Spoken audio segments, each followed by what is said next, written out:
चंद्रयान 3 की एक और छलांग। धरती की आखिरी कक्षा में पहुंचा चंद्रयान। अगस्त में मचेगा तहलका। चंद्रयान 3 करेगा भारत पर अरबों डॉलर की बारिश। चंद्रयान 3 पर यह बेहद अच्छी खबर सामने आ रही है। 25 जुलाई को 5वें मैन्यूवर के बाद यह आखिरी कक्षा में पहुंच गया। चंद्रयान 3 फिलहाल पृथ्वी के चक्कर काट रहा है। इसरो के अनुसार चंद्रयान 3 के 1,27,609 किलोमीटर बाय 336 किलोमीटर ऑर्बिट में पहुंचने की उम्मीद है। ट्रांसलूनर इंजेक्शन में अगली फायरिंग 1 अगस्त 2023 को रात 12 बजे से 1 बजे के बीच तय की गई है।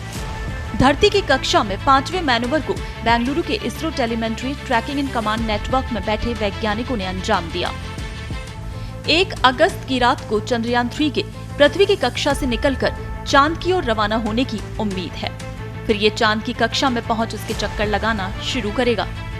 चांद तक पहुंचने के लिए भी 5 मैन्यूवर होंगे। चंद्रयान 3 को 14 जुलाई 2023 को लॉन्च किया गया था। इसके 23 अगस्त तक चंद्रमा की सतह पर लैंड करने की संभावना है। धरती के चक्कर लगाता हुआ चंद्रयान 3 चंद्रमा के ऑर्बिट में एंट्री करेगा। चक्कर लगाता हुआ लैंडर मॉड्यूल 23 अगस्त को चांद की सतह पर उतरेगा। मिशन का यही सबसे क्रिटिकल फेज है। इस दौरान सॉफ्ट लैंडिंग की कोशिश की जाएगी। इसरो ने मंगलवार दोपहर बताया कि चंद्रयान 3 का ऑर्बिट रेजिंग मैन्यूवर सफलतापूर्वक पूरा किया। अंतरिक्ष यान के 1,27,609 बाय 236 किलोमीटर की कक्षा प्राप्त करने की उम्मीद है। ऑब्जर्वेशन के बाद हासिल की गई कक्षा की पुष्टि की जाएगी और अब अगली फायरिंग ट्रांसलूनर इंजेक्शन 1 अगस्त 2023 को मध्यरात्रि 12 से 1 के बीच करने की योजना है। आपको बताएं, चंद्रयान 3 मिशन में एक स्वदेशी प्रपल्शन मॉड्यूल, लैंडर मॉड्यूल और एक रोवर शामिल है। मिशन में चंद्रमा की कक्षा तक पहुंचना, लैंडर का उपयोग करके चंद्रमा की सतह पर सॉफ्ट लैंडिंग करना और चंद्रमा की सतह का अध्ययन करने के लिए लैंडर से एक रोवर का निकलना और फिर इसका चंद्रमा की सतह पर घूमना शामिल है। दक्षिणी ध्रुव पर उतरने वाला पहला देश बन सकता है भारत।